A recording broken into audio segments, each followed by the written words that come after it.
Et salut à tous, c'est Jody des Livres de la Crypte. On se retrouve aujourd'hui dans une vidéo que je suis trop contente de vous faire. C'est trop cool, j'aime trop faire cette vidéo à chaque fois.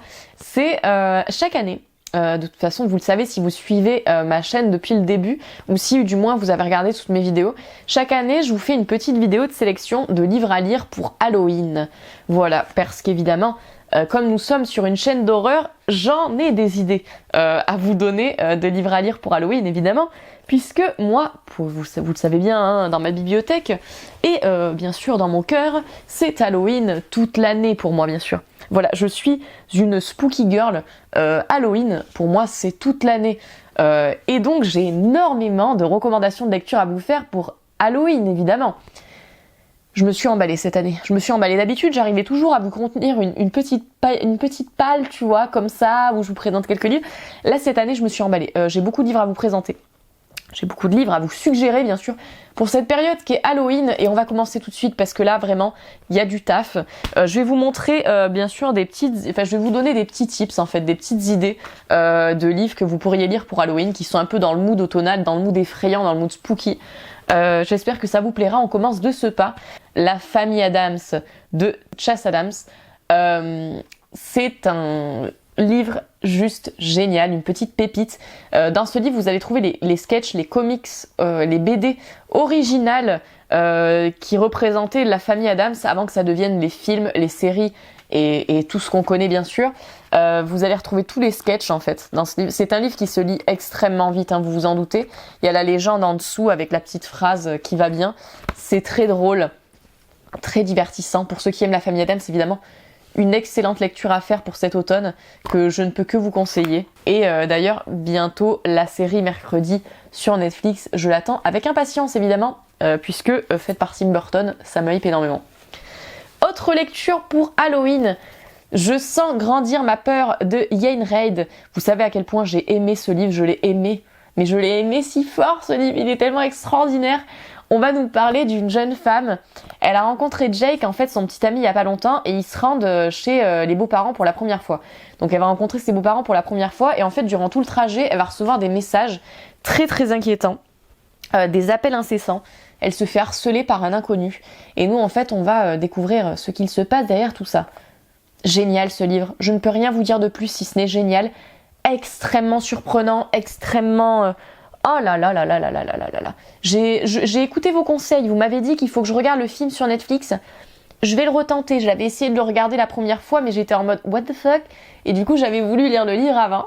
Mais je vais suivre vos conseils, hein. Je vais regarder le film bientôt. Excellent roman, excellent. Que dire de plus. Ça a été un coup de cœur absolument énorme. Voilà pour moi, c'est une merveille ce livre. Et en plus, vachement dans le mood Halloween, automne et tout, parce que vibes très froid, très automnal, très voilà. Pour moi, c'est un livre qui colle très très bien avec la période d'Halloween. Autre recommandation de livre à lire pour Halloween, Dans les bois de Emily Carroll, qui est un roman graphique, en fait, c'est une BD qui contient plusieurs petites histoires, en fait. Plusieurs petites histoires terrifiantes, et je pèse mes mots. Moi, il y a des histoires qui m'ont glacé le sang dans ce livre. Là aussi, une ambiance très... voilà, on est dans des arbres qui commencent à perdre leurs feuilles. Nous sommes en automne, en hiver. Et c'est un livre qui est absolument terrifiant. Voilà, je vous montre juste vite fait quelques petites pages. Hein. C'est génial, c'est génial. Notamment une histoire où des jeunes filles ne voient pas leurs parents revenir. Elles sont dans un chalet, elles sont enfermées et elles voient pas leurs parents revenir et elles commencent à s'inquiéter et décident de partir à leur recherche. Une pépite quoi. Si vous connaissez pas encore ce roman graphique ou cette BD, je ne sais comment l'appeler à vrai dire, mais si vous ne connaissez pas encore cette œuvre, vraiment mais foncez, c'est une merveille. Que ce soit visuellement comme dans les histoires, c'est une petite merveille quoi. Vraiment foncez si vous ne connaissez pas encore Dans les bois de Emily Carroll. Autre livre à lire pour Halloween, Zombie de Joyce Carol Oates. Là, très très glauque, très très sombre cette œuvre. Nous allons parler d'un jeune adolescent qui en fait est clairement dérangé mentalement. On va parler d'un adolescent qui rêve de meurtre en fait, hein, qui rêve de commettre des choses très étranges, notamment il veut transformer en zombies ses victimes. Ça m'a fait beaucoup penser à Jeffrey Dahmer, ce livre en fait. Un serial killer extrêmement connu. Dans le procédé, ça m'a fait beaucoup penser à ça. Je sais pas si Joyce Carol Oates s'est inspirée un peu de ce serial killer pour la création de ce livre, je sais pas du tout. Mais ça m'a fait beaucoup penser à ça. Et en fait, on est dans son journal intime. Hein. Donc là, très très glauque. Hein. Très très glauque, très très dérangeant.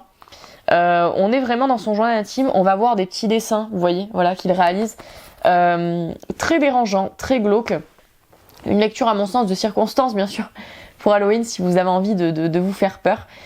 J'ai adoré ce roman. Joyce Carol Oates a un talent absolument prodigieux. Hein. Il est inutile de le préciser. Une autrice très très connue qui a fait une multitude d'œuvres tout aussi différentes les unes que les autres, et qui a aussi fait du dérangeant et de l'horreur, ce qui est le cas dans Zombie ici, avec cette histoire de serial killer. Ensuite, j'ai envie de vous conseiller, pour Halloween bien sûr, alors dans cette vidéo évidemment je vous ai pas présenté les mêmes livres que je vous ai présentés dans mes précédentes vidéos des livres à lire pour Halloween. Je vais vous les mettre en barre d'infos, les liens des précédentes vidéos où je vous conseille des livres à lire pour Halloween, comme ça vous pourrez vous y référer si vous avez envie d'avoir encore plus d'idées quoi. Là bien sûr je vous présente d'autres livres que je vous ai pas présentés dans les autres vidéos. Autre livre à lire pour Halloween. D'ailleurs ceux-là j'ai très très envie de les relire. J'en ai très envie. Je me demande si je vais pas me les relire bientôt, parce que j'ai un peu zappé certains éléments, certaines nouvelles et tout, et ça fait tellement longtemps que je les ai lus que clairement je me dis franchement ça vaut le coup de me replonger dedans. Ce sont les livres de sang de Clive Barker. Là je vous les présente dans les éditions intégrales de chez Brajlon, que je trouve absolument merveilleuses, mais vous pouvez aussi les trouver, je crois qu'il y a 6 tomes des livres de sang, si je dis pas de conneries. Et vous pouvez les trouver bien sûr en livres séparés hein, dans d'autres éditions. Moi j'ai les éditions intégrales parce qu'évidemment j'ai beaucoup aimé les livres de sang, et donc voilà, je les ai dans ma bibliothèque. D'ailleurs il y a un film qui est sorti il y a pas longtemps que j'ai adoré, tiré de ces petits recueils de nouvelles. Voilà, recueil de nouvelles extrêmement sombre, extrêmement dark. Nous sommes dans du Barker. Hein. Je vous l'ai présenté à plusieurs reprises cet auteur sur ma chaîne. Très très dark, mais des nouvelles absolument terrifiantes pour certaines. Vous y retrouverez notamment la nouvelle qui a inspiré Candyman, un film extrêmement connu. Voilà, ce sont des recueils de nouvelles absolument incontournables hein, qui ont inspiré énormément de choses. Je vous les conseille si, bien sûr, vous ne les avez pas encore lus pour cette période d'Halloween. Autre lecture de circonstance pour Halloween, Thornhill de Pat Smee ou Smythe. En fait, là, on n'est pas vraiment dans une lecture spooky, enfin, un petit peu, mais on est plus dans une lecture atmosphérique où on va lire un journal intime. Enfin, on lit 2 histoires en parallèle, et il y a des dessins, les gars. Oh, c'est magnifique, hein. Franchement c'est merveilleux, hein. C'est un régal pour les yeux. Moi c'est une lecture qui m'avait profondément conquise. Je l'avais trouvé complètement par hasard en librairie. En plus vous avez vu comme il est beau, enfin, vraiment une lecture très étrange, à l'atmosphère un peu bizarre, pas forcément folichonne, mais vraiment très chouette, où on va suivre deux jeunes filles. J'avais adoré moi ce livre. C'est très poétique, c'est très beau. Franchement, je ne peux que vous le conseiller si vous ne connaissez pas Thornhill. Autre lecture graphique que je voulais vous conseiller pour cet automne, The Sleep of Reason, an Anthology of Horror. C'est, comme son nom l'indique, une anthologie de comics horrifiques fait par différents artistes. Voilà, vous voyez les dessins comme ils diffèrent à chaque fois, c'est incroyable. Ça a été fait par différents artistes, donc chaque histoire est différente. Voilà, là vous avez toutes les histoires. C'était extraordinaire, un gros coup de cœur. Là aussi, je suis tombée complètement dessus par hasard. Un gros coup de cœur, The Sleep of Reason, que je garde dans ma bibliothèque parce que vraiment, j'avais adoré. Pour ceux qui aiment les comics d'horreur comme moi, je ne peux que vous le conseiller parce que vous allez découvrir des petites pépites inconnues. Autre livre à lire pour Halloween, et là vraiment, c'est de circonstance, hein. Une nuit au funérarium de Daryl Delight. C'est un livre que je vous conseille pour Halloween parce que on est dans cette vibes un petit peu, vous voyez, Creepshow, les livres de la crypte, avec cet étrange hôte, ici, Jasper, qui va nous raconter des histoires très étranges autour des corps dont il est en train de s'occuper à la morgue. C'était génial, franchement c'était génial, une lecture qui se bouffe, franchement comment vous dire que vous allez vous éclater en lisant ça. Moi, toutes les histoires, je les ai trouvées qualitatives. C'était amusant, c'est divertissant, c'est cool. Et c'est vraiment de circonstance pour Halloween, là, pour le coup. Cette lecture, je ne peux que vous la conseiller si vous voulez des petites histoires effrayantes à lire pour Halloween avec un note vraiment complètement barré. Allez-y, lisez Une nuit au funérarium, parce que clairement, c'est de circonstance. Et la plume de Daryl est extrêmement entraînante, je vous l'ai déjà dit à plusieurs reprises. Donc, et voilà, lisez ça pour Halloween, c'est extraordinaire. Là, je vais vous présenter une lecture qui m'a fait froid dans le dos à la découverte. Je l'ai découvert sur internet, cette lecture à la base, jadis, puisque cela fait un petit moment, et elle a été éditée en livre, en fait. C'est Troisième droite de François Descraques, une histoire qui fait froid dans le dos. Franchement, ça fait froid dans le dos. C'est un thread à la base. C'est un thread et ça fait froid dans le dos. Oh, avec documents à l'appui en plus, vous avez des petites photos. Alors attendez. Bien sûr, je ne tombe sur aucune photo. Voilà, j'essaie de pas vous spoiler, je vous montre vite fait. Voilà. Il y a des petites photos qui jonchent tout le récit. Et c'est génial, c'est terrifiant. Franchement, c'est terrifiant. Moi, la première fois que je l'avais lu, j'étais pas bien du tout. On va raconter l'histoire d'un jeune homme. En fait, il va quitter son cocon familial pour s'installer dans son propre appart. Et il va le louer à un monsieur qui s'appelle Monsieur K. Et son proprio, il est un peu louche, quoi. Il y parle pas trop, il est un peu bizarre et tout. Et en fait, dans ce nouveau lieu, il va avoir des événements très étranges, très très étranges, des voisins très très bizarres, vibes, un bébé pour Rosemary si vous voulez, et ça fait flipper, mais ça fait flipper, c'est giga glauque. On est vraiment dans la tête du personnage principal qui plus est, donc en fait on vit les événements en même temps que lui, et c'est terrifiant, c'est absolument terrifiant. Et là, je ne peux que vous conseiller cette lecture pour Halloween, si c'est pas déjà lu, et si vous ne connaissez pas déjà, parce que franchement, on est sur une pépitasse de la littérature horrifique. Autre lecture que je vous conseille pour Halloween, Intérieure nuit de Marisha Pessl. En plus, voilà, quand la première ligne du résumé c'est par une froide nuit d'octobre, comment ne pas conseiller le livre pour Halloween évidemment, ça a été une très très bonne surprise. Ici on est dans une enquête entrecoupée de documents. Voilà, c'est-à-dire que le récit est jonché de documents tout le long. On enquête en fait en même temps que nos enquêteurs. On va retrouver une jeune fille qui s'appelle Ashley Cordova. Ashley Cordova, elle est morte dans un entrepôt de Chinatown. Et en fait, c'est la fille d'un réalisateur de films d'horreur qui s'appelle Stanislas Cordova. Et donc, elle est retrouvée morte dans d'étranges circonstances. Et nous, en fait, on va essayer de comprendre ce qui se passe, qu'est-ce qui lui est arrivé. On jongle entre surnaturel, fantastique et thriller classique. On est perdu tout du long. On sait pas trop ce qui se passe. C'est glaçant. Un excellent thriller que je ne peux que vous conseiller. La couverture en plus ne paye pas de mine ici, ce qui est assez incroyable, et pour autant c'était extraordinaire. Je me suis prise au jeu quoi. Et là encore, vous voyez, c'est la preuve. J'avais super peur de me lancer dans ce livre parce qu'il est vachement long. Et en fait, faut pas avoir peur des pavés, parce que des fois dans des pavés se cachent de merveilleuses surprises. Et là, je ne peux que vous conseiller ce livre. À l'ambiance très très bizarre. Autre livre que je vous conseille pour cet Halloween, Flo de Patrick Sénécal. Extraordinaire Flo, extraordinaire. Ça a été un coup de cœur absolument merveilleux. C'était juste génial. On va nous parler de Florence. Florence, elle a 8 ans. Elle est toute seule chez elle et on retrouve pas de traces de ses parents. Et en fait, elle refuse de dire quoi que ce soit à la police. Et on va découvrir la vérité à travers son journal intime. Et nous, en fait, on va lire le journal intime d'une petite fille de 8 ans. Dans ce livre. C'est hyper perturbant, c'est glauque, c'est ignoble. On entre dans la... Là, je ne spoil rien quand je dis ça, parce que bon, voilà, on le sait dès le début. On entre dans la tête d'une jeune fille profondément dérangée. Profondément dérangée. C'est effrayant. Comme dans chacun de ses romans, Sénécal fait un pont avec un autre de ses romans. Voilà, Sénécal, c'est quelque chose qu'il aime beaucoup faire dans ses œuvres et que moi j'adore. Voilà, j'adore personnellement, je suis une très grande fan de toute façon de la plume de Sénécal. Et j'aime beaucoup ce qu'il fait, c'est-à-dire que dans beaucoup de ses romans, il va créer des ponts. Un personnage qui réapparaît, une ligne conductrice, quelque chose qui va relier ses romans entre eux. Ici, c'est le cas également. C'est extraordinaire, quoi. On entre dans la tête d'une petite fille profondément dérangée. Il y a des scènes qui sont glauquissimes. C'est juste génial. Lisez ce livre si c'est pas déjà fait et lisez bien sûr tout Sénécal, hein, si c'est pas déjà fait. Voilà, parce que c'est extraordinaire, quoi. La plume de Sénécal est extraordinaire. Autre livre que je vous conseille pour cet automne, c'est un manga, Fragments of Horror de Junji Ito. Un recueil de nouvelles horrifiques de la plume de Junji Ito.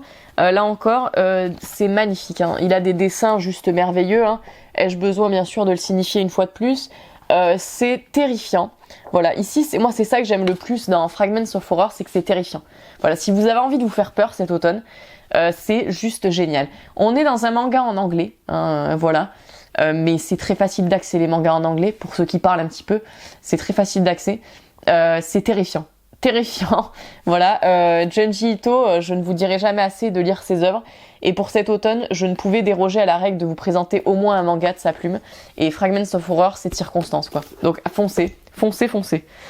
Ensuite, autre BD que j'ai envie de vous présenter pour cet automne, Alice de Patrick Sénécal et Jake Dion. C'est une adaptation, en fait, tout simplement en BD du roman Alice de Patrick Sénécal, pour ceux qui le savent et ceux qui ne le savent pas, puisque je vous le dis bien souvent en vidéo. Alice, c'est le premier roman que j'ai lu de Sénécal et qui m'a plongé complètement dans sa plume.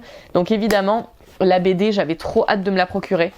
C'est une BD extraordinaire où on va suivre le personnage d'Alice. Alice, c'est une jeune fille qui va débarquer en fait près de la métropole à Montréal, et en fait elle va y faire des rencontres toutes plus étranges les unes que les autres. Une adaptation d'Alice au Pays des Merveilles à la sauce horrifique et québécoise. C'est merveilleux. Voilà, avec la Reine Rouge Michèle Beaulieu, que nous aimons tant, un personnage phare de la plume de Sénécal. Voilà, les dessins, moi je les ai trouvés absolument... c'est magnifique, hein, c'est magnifique. C'est un régal pour les yeux. Voilà, là encore, un régal pour les yeux, autant narrativement que visuellement. Extraordinaire cette BD, un énorme coup de cœur que je ne peux que vous conseiller. Franchement, c'est merveilleux, je vais la garder à vie dans ma bibliothèque, tellement elle est sublime. J'ai adoré cette BD et je vous la conseille pour cet Halloween. Un classique, Je suis une légende de Richard Mason, dans laquelle nous allons suivre l'histoire de Robert. Robert, c'est un personnage qui se cloître chez lui en fait. Il se cloître chez lui parce qu'on est dans un monde post-apocalyptique, c'est-à-dire que il est traqué, c'est l'un des derniers survivants sur Terre en fait. C'est même l'ultime survivant et en fait il est traqué par des vampires, puisqu'il y a un virus incurable qui a contraint les hommes à se nourrir de sang et à fuir les rayons du soleil. Donc en fait la journée quelque part, Robert il renforce sa protection et la nuit il se fait traquer par des créatures très très étranges, des vampires, et c'était un coup de cœur absolu. C'est extraordinaire, c'est extraordinaire. Pour ceux qui connaissent le film, c'est assez différent quand même. C'est assez différent du film. Moi, j'ai trouvé la vibe assez différente quand même. Mais c'est extraordinaire. C'est extraordinaire. Ça se lit extrêmement vite. C'est très sombre. Très très sombre. Il y a très peu de place à l'espoir dans ce récit. C'est très très sombre. Et c'est une pépite. C'est extraordinaire. Je suis une légende. Je ne peux que vous le conseiller. C'est un de mes romans préférés, quoi. Ensuite, pour cet automne et pour Halloween, je trouvais cela très judicieux de vous présenter Sommeil de Haruki Murakami.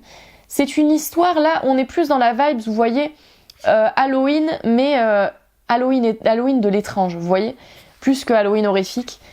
C'est magnifique. C'est une petite novella jonchée de dessins, dans laquelle nous allons suivre l'histoire de notre personnage. Notre personnage, en fait, elle ne peut tout simplement plus trouver le sommeil, elle ne peut plus dormir. Et nous allons suivre sa progression, voilà, ses réflexions, ce qui se passe. Voilà. Pourquoi ne peut-elle plus dormir?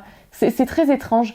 C'est un récit très onirique, très poétique, tu te laisses transporter en fait. Quand tu lis cette novella, tu te laisses transporter. Tu te poses pas plus de questions que ça. Et pour autant, c'est très très intriguant. La plume d'Haruki Murakami, je l'aime beaucoup. J'ai très envie de lire L'étrange bibliothèque bientôt, qui semble ressembler énormément à ce récit-ci. Autre livre à lire pour Halloween, Les puits de l'enfer de Graham Masterton. On va suivre l'histoire d'un plombier, je crois qu'il s'appelle Mason, si je dis pas de conneries. Et ce plombier, en fait, il va être amené à intervenir chez quelqu'un. Sauf que ce qu'il va voir, il l'a jamais vu auparavant, quoi. Il y a de l'eau partout, c'est très bizarre. Et quelque chose, il va vite se rendre compte que quelque chose de très bizarre se passe avec l'eau. Voilà. On a des influences un petit peu Lovecraftiennes dans ce récit. C'est un récit extrêmement divertissant. C'est juste génial. Un récit de transformation très bizarre. Ça se lit très facilement. La plume de Masterton, vous savez que je l'aime beaucoup. Et Les Puits de l'Enfer, c'est un de mes Masterton préférés. C'est divertissant, c'est très cool. Si vous avez envie d'une histoire qui sort un petit peu des sentiers battus, qui sort de l'ordinaire, puisque Masterton aime beaucoup faire ça, Les Puits de l'Enfer, c'est un roman d'horreur que je ne peux que vous conseiller. Entretien avec un vampire de Anne Rice. Comment ne pas présenter ce livre dans le livre à lire pour Halloween? Une histoire de vampire extrêmement intéressante dans laquelle en fait un homme va écouter et va enregistrer au magnétophone un interlocuteur qui prétend être un vampire. Et donc du coup en fait nous on écoute le récit de cet interlocuteur, on est presque comme dans un journal intime, hein, puisqu'ici en fait cette personne raconte son récit, c'est un monologue qui ne s'arrête jamais si vous voulez, et c'était extraordinaire.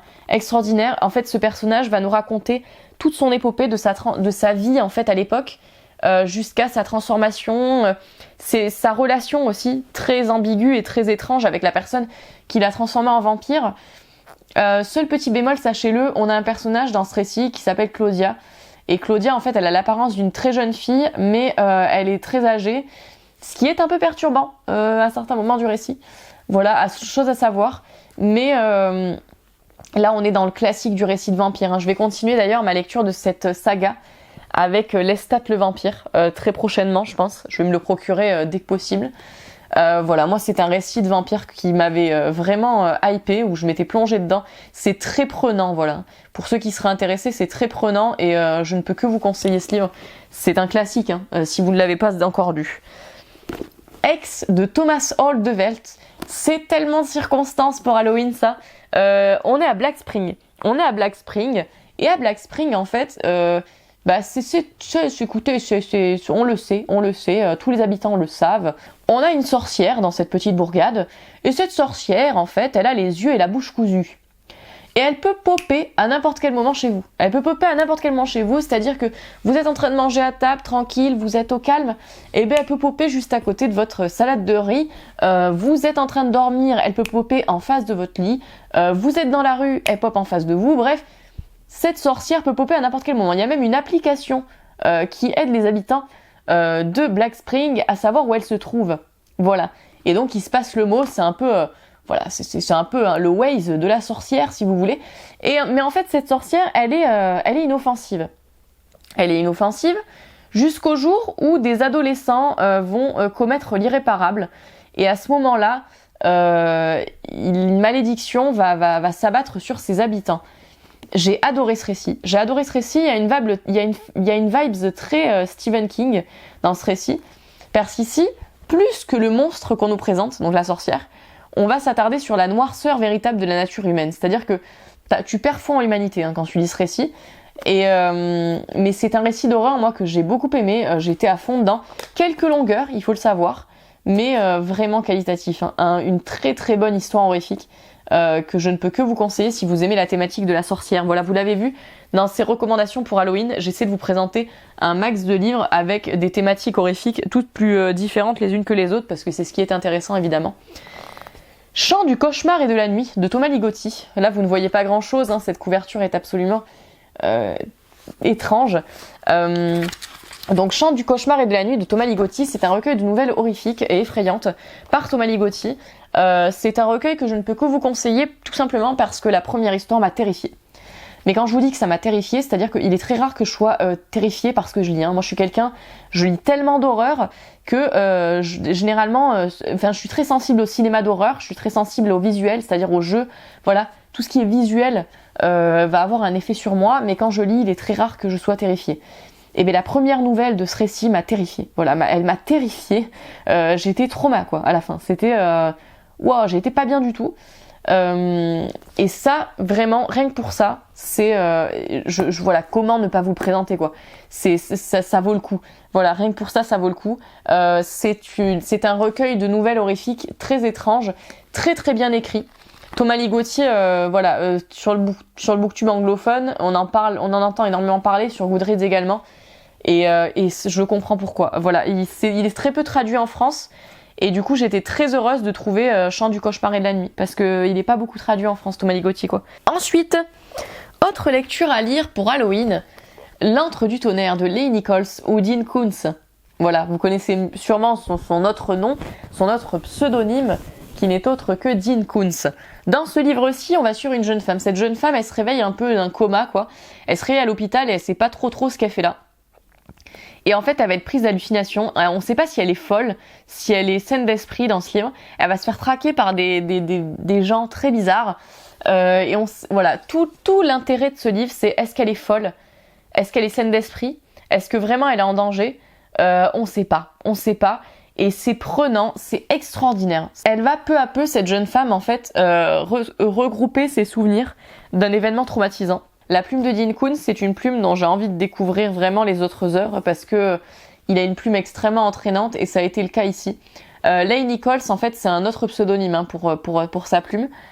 C'était un très bon roman d'horreur, très divertissant, que je vous conseille pour Halloween car pour moi, vraiment, c'est de circonstance, quoi. Ensuite, Bienvenue à Sturkeyville de Bob Liman, pour moi, effectivement, est une lecture incontournable pour cette période d'Halloween. En fait, c'est un auteur qui avait été complètement oublié. Un auteur de l'horreur qui a été complètement oublié et qui a été republié, en fait, il y a pas très longtemps de ça. Et dans ce recueil de nouvelles, on va trouver plusieurs histoires d'horreur très inquiétantes dans une petite bourgade qui n'est autre que Sturkeyville. Là, on est vraiment dans un autre monde dans cette lecture. C'est fascinant. Ce sont des histoires toutes plus prenantes les unes que les autres et qui traitent de thématiques en plus qu'on voit très peu en horreur. Je ne peux que vous conseiller la plume de Bob Liman si vous ne la connaissez pas encore, sachant qu'en plus c'est dommage, c'est une plume qui a été oubliée et qui est méconnue et pour autant qui devrait l'être un petit peu plus, quoi. Autre livre que j'ai à vous conseiller pour Halloween, L'Institut de Stephen King. L'Institut, c'est une histoire. Moi, c'est un de mes livres préférés de Stephen King, hein. Je sais que je fais pas l'unanimité en disant ça, mais c'est un de mes livres préférés de Stephen King. Dans l'Institut, on va en fait suivre l'histoire d'un petit garçon qui s'appelle Luc. Luc, il est surdoué. Et en fait, Luc, un beau jour, il va se faire enlever. Ses parents vont se faire tuer et il va se faire enlever par des personnes très étranges. Et il va se retrouver enfermé dans l'institut. Dans l'institut, il va être entouré de jeunes enfants, de jeunes adolescents qui, comme lui, ont été enlevés. Et qui, en fait, ont été enlevés pour leur capacité spéciale, quelque part. Et on va faire des expériences sur eux dans cet institut. Donc c'est vraiment très trash, c'est-à-dire que des enfants vont subir des abominations absolument horribles. Et en fait, on va suivre le destin de Luc dans cet institut. Est-ce qu'il va réussir à s'en sortir? Est-ce qu'il va pas réussir? Génial. Un de mes romans favoris du King. Moi, ça a été un coup de cœur, l'Institut. Et je me demande si je l'avais pas lu en octobre ou en hiver, quoi, dans ces eaux-là. Et vraiment un coup de cœur absolument merveilleux que je ne peux que vous conseiller. Ensuite, autre livre pour Halloween, La femme serpent de Kazuo Uematsu, qui m'a terrifiée. Nous sommes dans un manga où en fait une jeune fille, elle va rendre visite en fait à sa mère à l'hôpital. Et en fait, alors qu'elle rend visite à sa mère à l'hôpital, elle va tomber sur une créature très étrange qui est enfermée. C'est une femme, mi-serpent, qui dévore les petits enfants comme elle et qui à partir de ce moment-là, à partir de leur rencontre, va se mettre à la traquer sans relâche. Nous sommes dans les dessins d'Uematsu, c'est-à-dire des dessins très enfantins. Et puis c'est d'autant plus perturbant qu'ici c'est une enfant qui court un grave danger et bien vraiment un grave danger parce que voilà, la femme serpent elle a pas de pitié, tu vois, elle a envie de te bouffer, elle te bouffe, quoi, tu vois. Et c'est très inquiétant, c'est très effrayant. Et ça a été une lecture absolument extraordinaire, La femme serpent, une très très belle découverte de Kazuo Uematsu, qui est un de mes mangaka d'horreur favoris. Et enfin, nous arrivons au bout après cette énorme vidéo de recommandations de livres à lire pour Halloween. Et j'avais envie de vous présenter un dernier livre, For Color Fear. Ce sont des comics d'horreur des années 50, donc une anthologie de comics d'horreur des années 50, mais qui ont été colorisés. Voilà, c'est-à-dire que du coup, vous avez que des comics en couleur dans ce petit recueil, des comics des années 50 qui sont juste géniales. Voilà, au milieu en plus de ce livre, vous allez retrouver toutes les covers, voilà, toutes les covers des comics. C'était juste une superbe lecture. Je vous tourne cette petite interlude à part parce que j'ai oublié de vous présenter un livre à lire pour Halloween parce qu'il n'y en avait pas assez, évidemment, vous vous en doutez, il y en avait déjà je sais pas combien, mais il n'y en avait pas assez. Et en fait, j'ai vu ce livre dans ma bibliothèque qui clairement, enfin voilà, je pouvais pas finir cette vidéo sans vous le présenter. C'est Scary Stories de Alvin Schwartz. C'est un de mes livres d'horreur préférés. On est dans un livre qui peut se lire autant pour les petits que pour les grands et qui en fait comporte des histoires terrifiantes jonchées de dessins. C'est un classique de la littérature anglophone en fait, de la littérature d'horreur anglophone. Voilà, vous avez des dessins en fait qui jonchent tout le long et on va vous raconter plein de petites histoires qui sont effrayantes, autant des histoires effrayantes drôles que des histoires effrayantes qui font vraiment peur. Et voilà, je peux que vous le conseiller si vous avez envie de découvrir un petit livre d'Halloween qui serait peut-être un peu plus soft, bien que ce soit bien creepy quoi. Voilà, ça suffit maintenant, j'arrête. Et voilà, j'en ai terminé pour cette vidéo interminable. J'espère que c'était pas trop lancinant, que c'était pas trop barbant pour vous. J'avais envie de vous faire, comme chaque année, des recommandations de lecture à lire pour Halloween. Et cette année, je me suis un peu emballée, donc on est sur une pile à lire extrêmement énorme. Voilà, j'espère que vous trouverez votre bonheur dans tous ces conseils que je vous ai faits. J'espère que chacun pourra y trouver un petit peu son bonheur. J'espère aussi que cette vidéo vous aura plu. N'hésitez pas à me dire ce que vous en avez pensé en commentaire, bien sûr, parce que c'est important pour moi. Et puis je vous fais de gros bisous et je vous dis à très vite pour une prochaine vidéo.